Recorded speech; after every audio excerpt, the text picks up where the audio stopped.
Welcome into Gun Talk Hunt. This week's Gun Talk Hunt is brought to you by Springfield Armory. The family of Saint rifles from Springfield Armory offers upgraded features, rugged durability, and improved accuracy for competition, home defense, or hunting. Look for new models of the Saint rifles with top-end B5 systems furniture. That's actually really cool. I really like the B5 systems furniture on the guns.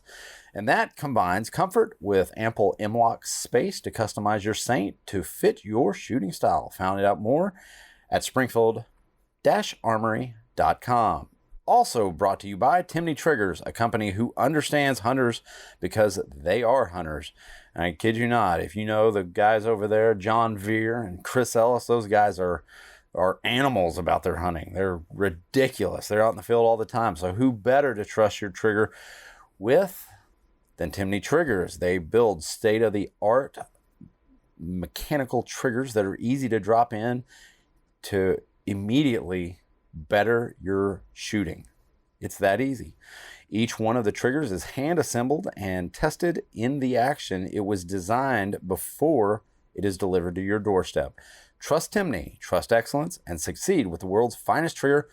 Find your next trigger at timneytriggers.com. And thank you for sitting through that, because now we're going to get on with our show. And we've got a very good friend, Josh Brockhoeft of Brockhoeft Taxidermy with us. How you doing, man? Doing pretty good. I appreciate y'all having me on the show.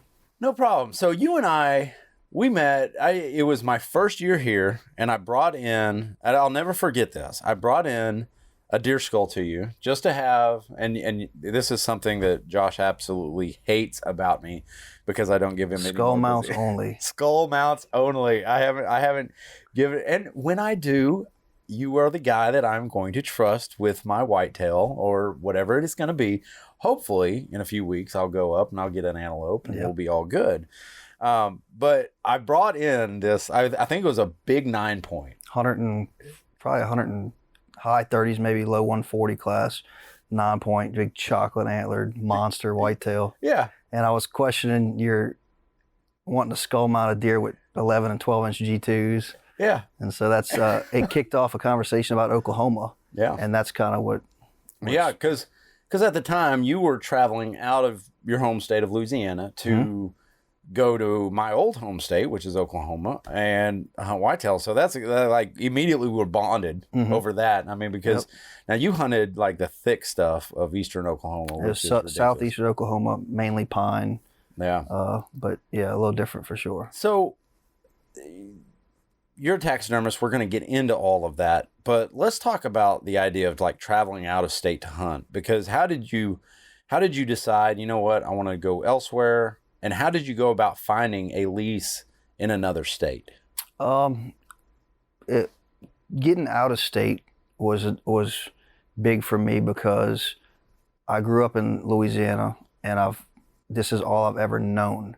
I never went out of state with my dad or anything like that to hunt anything. So when I got a little older, one of my friend's dads had a lease in southern Oklahoma, and I went with him as a guest. And to this day, still the biggest whitetail I've ever seen on foot, free range. Probably knowing what I know now, probably 180s class deer. Oh, really? I seen that. I wound up shooting a deer that had 15 scoreable points and went 153 the same week. So I got hooked. I got hooked on big deer. And I got hooked on out of state. You know? Yeah, and I think you and I both deal with, you know, in the area that we are in Louisiana, there's just not that much room for them to grow that big. I mean, it's tough. You're looking at swamp deer rather than free ranging, you know, open plains deer. Everything's against them here. So they don't have, you got an overabundance of hunters, not nearly as much land, the nutrition and different things that creates whitetails to get big just isn't. They can, but it's not right. People go out of state for the opportunity because there's a lot more there. There is. You know? There's a lot more open ground, and I think, you know, more folks are receptive to. It's not necessarily because I notice down in the South there's a lot of hunt clubs. It's not like your lease. It's that's a big difference too. That's and that's how I grew up. I grew up in hunting club. I grew up in we lived across the lake for a while, and we hunted bell chase. And I was in a lease for years that ran dogs, and you shoot everything. You don't know what's Right. running, so they shoot. If you're on DMAP, you got doe tags, so anything from 50 pounds Right. to spikes. And That's where, if it's brown, it's down. Exactly. Comes from. And it's an incredible way to hunt, and it's fun, and it's adrenaline, and the dogs, and I understand all that. But it's very hard to kill, or even see, for that matter, a good mature buck. Right. So for me, the drive to go out of state was the drive to be able to see, not necessarily kill, because I've watched a lot, but to see big deer. Yeah. You know. Well, and to have the opportunity to like see them on a regular basis. Yep. Because if you're in an area, you know, that's kind of locked down with other hunting club members, which isn't a bad thing. I know a lot of guys love that and they like the camaraderie of it. But for me, it's about, you know, managing the property how I want it managed. No doubt. And you can't pass a 120 if you've never seen them. that's true. So when you get to a place in your career when you've killed that kind of deer, and a place where you see them like you just said on a regular basis, you know, you could pass a 128-inch 3-year-old. Yeah. So, well, and another so all this to come around to say, how do you access like out of state hunting, and how do you narrow your focus? You got to know somebody. I don't know. I mean, with social media now, I've seen in the county that I hunted, I've seen numerous people looking for people. I had somebody call me this week looking for a gun or 2 guns in a lease in southern Oklahoma. You just gotta. You've got to research it. You got to research it a little bit. And I think that's where a lot of people, because I get a lot of emails asking, you know, hey, how do I get started in this area? And I'm like, well, is that the area you want to be in? Why do you do that? You know, now Boone and Crockett Club, if you're out for like trophy grade animals, Boone and Crockett Club, you can access all of their stuff. And it's actually a really cool system, because what you can do is you can break it down by state. So you go into state, you can see which state registers the most Boone and Crockett entries and for how long. So you can actually like narrow down like, okay, it shows you county too. Yeah. This county is registering the most, you know, Boone and Crockett class deer. And then I typically go to like a system like Onyx or your base maps or something like that. And we used Onyx last year on our antelope hunt. First time I ever used it, I really liked it. And it's nice because you can see who the landowners are. Yep. And then honestly, like if you're listening to this, never underestimate the power of knocking on a door. And I know that sounds a little odd these days. I hear it so much in the taxidermy business. Knock on doors. 10 acres, 20 acres.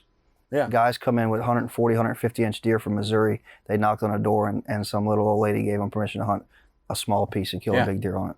I hear it so much. And that's in the power of, I mean, just knocking on a door and, you know, find out what they like. You don't have to, you know, sometimes you don't have to pay. Like I knocked on a door in Iowa, saw the biggest deer of my life, you know, that evening, and I had just gotten permission. And I think a lot of guys are intimidated to knock on doors because they're like, well, they'll never allow me to hunt out there. And I mean, I get told no, but that's the worst thing that can happen.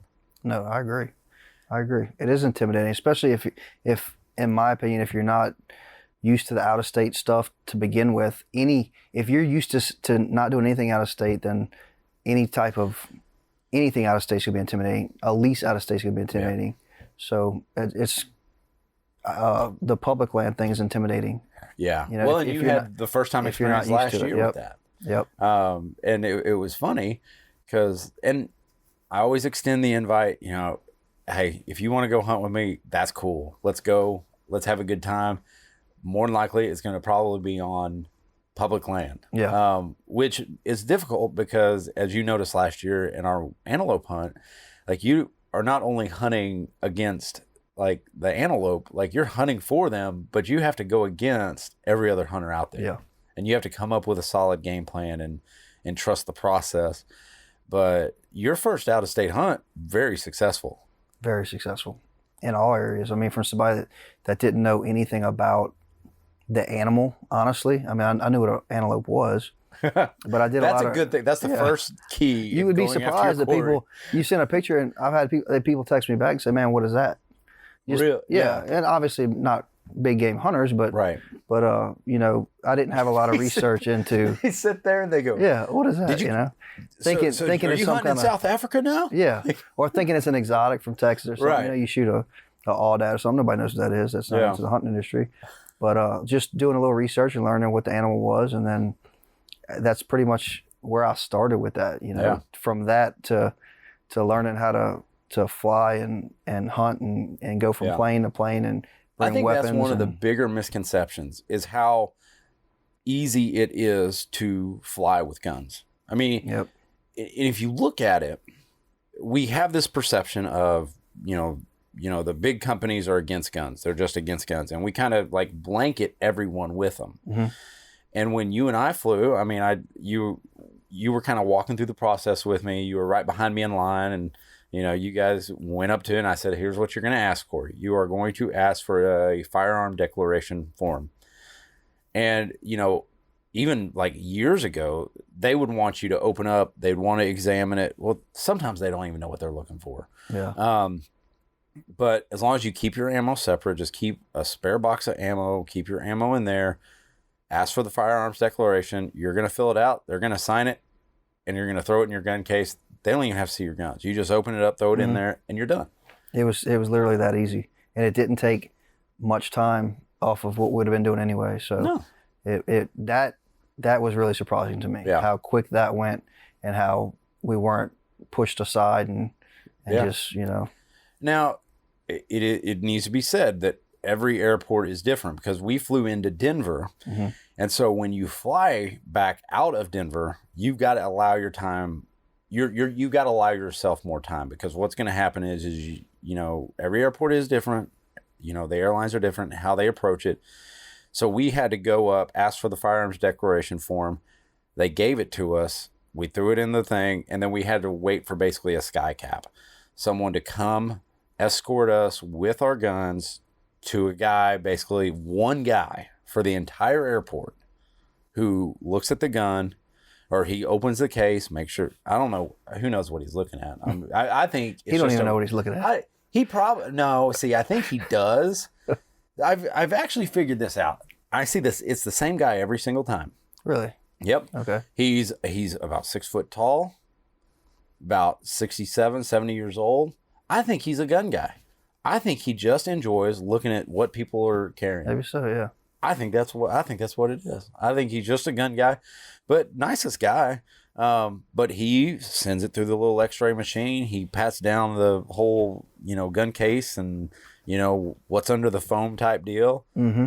But then he gives it back to the sky cap, and you walk back to the airline counter, puts it on the conveyor belt, sends it out, and that's it. So every airport's different. So when you're traveling with firearms, don't be intimidated by it. And I think that goes for do-it-yourself hunts in other states, because you noticed that on the antelope hunt. Yep. Wasn't that bad. But he had a secret weapon. It was me. No doubt. I mean, you got somebody that's been there or done it. It's not intimidating. Yeah. But and it's not like, and I did this first at one point too.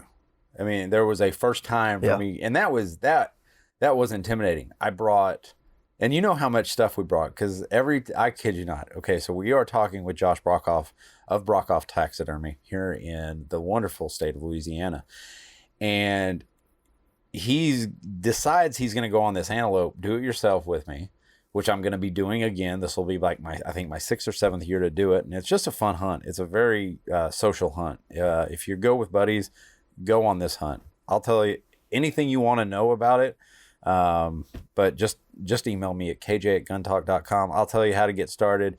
I'll even tell you what units to go to. I don't care. Like, it's just a fun hunt. But he decides to go with me, and like leading up to the hunt, you kept asking me, like, what do I need to bring? Yeah. What do I need to bring? And I kept telling you, what I tell you? It's intimidating to be 26 hours from your home and say, man, I forgot something. Right. Or, you know. Right. But I kept telling him, like, you don't need a lot. Yeah. Like, I think you were even shocked. You're like, I just have one bag and my gun. Yep. That's all you had. Yep. And you were able to get your hide home, Yep. in a safe manner. We're going to get into that and how you travel with your trophies here in a second. But everything worked out, and you went, and it was light. I mean, but I think that was just the whole thing. Mm-hmm. No doubt. I mean, it's an easy hunt to do, and if you're looking for your first out of state, do it yourself draw hunt, I don't think you can do any better than that one. I'm gonna be honest. I've said this, and I hate to overshadow any other hunts, maybe, but I've told my dad. We talked about it. It's one of the funnest, if not the funnest hunt I've ever been on in my life, and man, I've shot some stuff. How many antelope? And we do have a video, so we kind of cut together a DIY antelope hunt video out of the whole thing, and Josh is actually featured on it. It's on our YouTube page.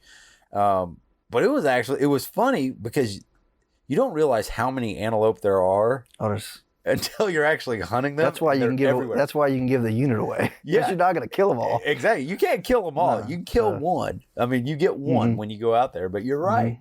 But I mean, we've seen hundreds a day. Oh yeah, I would say anywhere. It's hard to throw a number out, but anywhere from 100 to 200 a day. Yeah, no doubt. And on public land. And they're on public land, which is great about the state of Wyoming because they have such an influx of antelope. Yep. And it's all public. You can go hunt it. And there's some odd like rules in there about like when you're driving on the road and then like you just have to be 30 or 40 feet. I forget what the number is off the roadway. Yep. I mean, you can't shoot across the roadway, but as long as you're on the other, it feels like you're doing something wrong. It does. Coming from down here and just driving around with guns in the truck and getting to, you glassing, you're looking at your Onyx and you see the public land and there's something you want to pursue. So you pull over on the side of the road, you jump out with a rifle and you get to a safe distance and you jump a barbed wire fence. It's just, man, it's a whole different experience for somebody like me. Yeah. And that's why the Onyx is so important. Because I don't know how you do it without it. Yeah. And I think that's definitely a buddy system. You got to be on that buddy system. You got to have one guy over your shoulder at least saying, hey, you're really close. You want your driver paying attention to the road as much as he can. He don't need to be looking for antelope, paying attention to the road and working the Onyx. So that, definitely have a buddy. And that, so kind of leads me in as a taxidermist, and I know we're going to eventually end up talking about this later down the road. We're going to definitely have you back on. Care of your trophies in the field, because a lot of first-time guys, they don't know where to cut. They don't know what to bring. And I think what you bring and where you learn your information is as important as the rest of it. So what advice would you give somebody if they're, even if they're going out to their hunting camp and they want to bring, let's say they're going to bring a cape back. What are the tools that are a necessity for you, and what do you need them to know? Tools would be some kind of knife, a scalpel, some kind of Havilon with change-out blades, something where you can cape properly. Now that's one thing. Right before we went on the air, that's one thing you said that kind of took me, and I've noticed you using a scalpel. Why do you use a scalpel? It's just I use a scalpel a lot when I'm working in my shop, and I got used to the way it feels.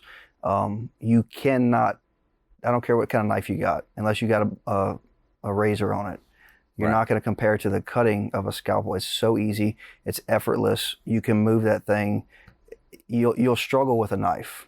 Right. Compared to a scalpel. When you learn how to work a scalpel, it's hard to go back to something else. So I don't recommend a scalpel for everything. If you're skinning a deer and you're not used to a scalpel, or you're skinning a game, you're going to cut holes in it. That's aggravating. So, it's frustrating. And for you, it's frustrating. Yeah, it's frustrating. To get one of them back. So use a knife when you need to use a knife, but around the head and the face area, if you're caping something off horns or antlers, a scalpel, screwdriver, when you get to the skull plate, some kind of saw to cut that. I mean, that's pretty much the only tools that I use, as a small saw, a scalpel, some kind of blade. The blade's another reason that I like a scalpel is you can get them really cheap. Yeah. You can get a scalpel plus a 100-pack for like $10, maybe cheaper, and it lasts you, I mean, I don't know how long it takes somebody to go through 100 blades, and you throw them away. It's gotta be a long time. Finish one animal and you throw it away. Right. You can use two on one animal. And that's just true. It's so cheap. Well, And it's so funny because when we were in, I've never seen, I always thought I was fairly decent at, cleaning an animal and stuff like that and getting them somewhat ready. Now, if I'm caping, I'm horrible. Like, I will get it up to the neck, around the ears, and then I'll stop. I'll get the head off, and then I'll move on. But, man, I've never seen someone cape out an antelope or any animal on a KOA park bench like you have. We didn't have no option. I'm pretty good. Hey, there's not a lot of things I'm real good at. I'm pretty good at skinning and caping. So. Oh yeah. So I mean, and if any of you are listening and you're friends with a taxidermist, take them on your next hunt. Take him hunting, man. That's all we want. Take him hunting. Like, so. And that was one of the best things about it, is because I was like, he was like, "What do you want to do with it?" And I was like, "I don't know. Do you want the cape or whatever?" And he was like, "Well, I don't know if you ended up taking my cape. I don't think you did." No, yours we didn't, but no, because I just you didn't want to mount it, and I didn't want to go through the process of keeping it. So, but I did skin and cape mine and my dad's for shoulder mounts, and they're both shoulder mounted right now. And it was hot out, very hot. And I think that was one of the key things that you said that guys need to watch out for, especially these early season hunts. Whether you're, I mean, I've hunted in 100-degree weather on October, and that makes a huge difference. Yeah, is knowing your area, knowing your game. I mean, it's not hard to research. If you don't know, call your local taxidermist. They should know. Yeah. But if you're going hunt mule deer, versus whitetail versus, I mean, their hair is different, their slippage is different. Bobcats, every year, it seems like I have something that I'll lose, and it's typically the same stuff. A bobcat, because somebody shoots a bobcat in South Louisiana in October with a bow, and lets it sit on the plot till they're done hunting, and then they grab it, and so you're working against time, you're working against the animal. A bobcat and things are, and a pronghorn's very easy to slip too. So you just got to know your game. You got to know the temperature. You got to know how to take care of it. So what did you do on this hunt? So you harvested one and it was hot, and that was the one thing you were worried about, because I'm not going to say it was a once in a lifetime trophy for you, but it was your first once in a lifetime antelope, because that's your first. Yeah, it was very important. Because you're going to be going back. Yep. And how do you maintain? I mean, because what did we do? We had an ice chest. We did. But we didn't have a freezer. Right. We were 26 hours from home. So I knew all that going in. Okay. So I had options. I had several options. One of my options was, the first thing you need to do is, when you kill an animal, if the weather's not what it needs, if it's freezing cold, you got time. Right. I'm talking freezing. I'm not talking about 50 or 60, but if it's ice cold, if it's 40 below, 30 below, you got time to work on most of your stuff. But where we were, it wasn't. It was hot. They had mosquitoes. Oh, it was awful. It was horrible. So at that point, when you harvest that animal, the most important thing at that point should be, you need to get it skinned. Right. Okay, don't throw it in a truck and drive around, and depending on where you're at, don't drag it. I mean, especially antelope, their hair comes out, but that's part of knowing your game. That's one of the things that I did notice. Like, the hair comes out easy. It does. And that's not slippage. No. Slippage is when the animal starts to spoil and the hair falls out because of that. An antelope's fur is just prone to pull out easy to begin with. So you're already working against something that's tough. Yeah. So you need to get the animal skinned out immediately. Get it to where now you have just a head and a cape. And at that point, now you're ready to really, don't get to that. Don't let 6-7 hours go by till you get to that point. And when we killed our animals, we got them pretty quick in the truck. We did. Tagged, bagged, back to the place, and started our skinning. And I think that's one of the things, because it's easy to keep hunting, but I think I feel like, we had a good game plan going in, as like, we're going to, every antelope that we shoot, we're not going to just say, okay, that's good enough, let's go, and we immediately drove back to camp and started the process. And that's only important for trophy care. Like if you're going to mount that animal, that's crucial. If you're not, you have a lot of time, because the meat's not going to go bad in 6 hours. So you got. I mean, you should gut it. Yes, but you got time. You got time. I'm only talking about trophy care right now. If you plan on mounting the animal or having something done with it, that's when you need to skin it. Yeah. Because I've shot deer over years where, I'm not doing anything with them other than cleaning them and keeping the meat. Yeah. You can let them sit in a food plot. Right. You can you got time with that. So it's just strictly for trophy care. So would you say that's the number one? That would be the number one mistake of hunters is it's a big one. Not understanding their game and their quarry and the care of it. Yep, it's a big one. They just don't understand the time frame that you have. As soon as an animal dies, it starts a decay process. Mm-hmm. So everything, blood is a big factor in this. So if you shoot something where blood's all over it, that has bacteria and that causes slippage. That's one of the Okay, explain slippage to me, because we keep throwing this out there, and I don't know if like slippage is when you have an animal with fur, and for whatever reason, a customer or a person that kills the animal will never say it was their fault. They're going to blame the taxidermist. Of course. For the most cases, now you will have stuff go bad. It can be a taxidermist's fault or a tannery. Keep in mind, a lot of stuff's sent off. That's right. I just had one of my guys call me and tell me that my oryx is ruined. Okay, so I had to make a phone call to a customer that spent a lot of money to go to South Texas, shoot a big oryx, and the hide's ruined. Now, the customer asked me what happened, whose fault. Right. I can't tell him it's your fault. So I just say, look, I don't know. It could have been mine. It could have been Tanner's. It could have been yours. Right. So anyway, but slippage is when an animal starts to decay, and as whatever process you're on in that animal, okay, the process can be caping it out. They can slip during caping if you let them sit out long enough and it's hot. But if most of the time it's not. Most of the time you're going to cape it. You're going to do your job, and you're going to throw it in a freezer, and then bring it to taxidermist, and it's frozen. So then I defrost it. Right. I've defrosted stuff and it just fell apart, hair. But I've also got to preservation, and it's wanting to pull out.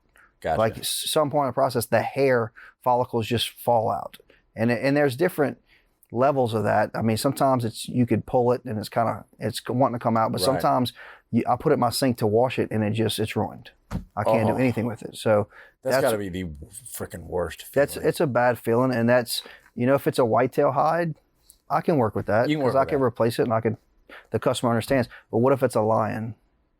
Or what if it's? I mean, you're not going to be like no, and that's the risk. Hide. That's the risk in this business, and that's a lot of guys won't touch African and stuff like that. Right now, I'm not touching it because of that. Really? I'm gearing toward.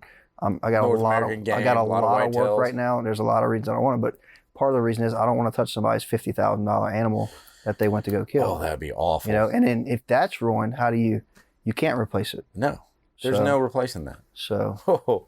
That would be awful as to go to Africa. So know your game, and see when you go over there and you do stuff like that, most of the time the people that you hunt with know what's going on, and they know as soon as you kill it, as soon as you take your pictures, they skin it out for a life-size mount, they flesh it in the field. These guys are good, and they salt it, and they ship it to a tannery from overseas or somebody that can take it, and it goes straight to. And most of the time, if you're going with someone overseas like that, they have done this enough. They know what's going on. They know where to go. Mm-hmm. I mean, and I get stuff shipped to me. I got just a couple weeks ago, I got a red stag shipped from New Zealand. It showed up at my door, salted in a little block. And so really? Yeah, it was 1 foot by 1 foot or whatever, just packed tight, flesh salted. And I called my guy and I shipped it straight to him. Yeah. So I didn't even defrost. So you didn't have to touch it. I didn't do anything. It's salted. Now he'll get it and he'll tan it and he'll ship it back to me. And then you get to work. And then I'll mount it. So easy. That's how that stuff works. Salted overseas. Yeah. You can't take anything back unless it's salted from overseas. Gotcha. But around here, and that goes back to knowing your game and knowing what you're doing. Around here, the skinning time. Right. Get it. Don't take so long to sit on something. Get it skinned out. Get it caped out. Clean it real good. I get so much stuff that's nasty, man. Just blood everywhere. And that's one thing I noticed that you did that you typically, like I don't do a lot, is like really thoroughly cleaning the inside and out. The inside, when you're hosing something, I mean, it's hot. Yeah. I know what heat does to a hide, so I want it cool as fast as possible. So when you hose the inside, you're cleaning blood, but you're also cooling the hide down. So God, that's interesting. You want to cool the entire hide with the antelopes. I hose it, got all the blood off, outside, inside, and then at that point, once the hides were cool, we didn't have a freezer, we didn't have a cooler or anything, so but we had options. Yeah. At this point, you have two options. you can flesh that hide Mm-hmm. and salt it. And you don't need to keep it cool at all. Right. If you can get salt to penetrate that hide. Okay, that was an option, but I thought an easier option was put it in a ice chest with dry ice. Dry ice. It froze it within a few hours. I mean, froze it like a block. Like a block. It was a block. And so at that point, it's as good as a freezer, and we just Yep. put it in an ice chest and we covered the dry ice with some thick plastic sheeting so it wouldn't stick. And you can't. This is a good time to say you can't fly with dry ice. So before you get on that plane, you got to dump it out. Yep. We dumped all the ice out, left the frozen hides in the ice chest. By the time I got home, they were still frozen. Still frozen. It took them till the next morning to defrost. Easy. See, that's easy game care that It a lot is. of guys don't know. Real simple. They're It's real intimidated by it, but do not be intimidated by it. Josh, thanks for coming on. Thanks for being a part of Gun Talk Hunt. We will definitely be getting you back on because, again, it's getting hunting season, and we've got to learn how to take care of all the game out there. Yep. Maybe you need to give me some caping lessons because that I am shaky on. Here's one right now. What? Make sure you leave it long enough. That's a big one. Yeah. So we'll talk about that when we have more Don't time. short. Yep. Do not shortchange your taxidermist. I don't care how good you take care of it. If it's 8 inches too short, You're not gonna. it's not going to make a good mount. No. So, but he can. So you can cut away, but you can't add it. exactly. Yeah. All right. Thanks for listening to Gun Talk Hunt. Everybody, be safe out there and make sure of your backstop.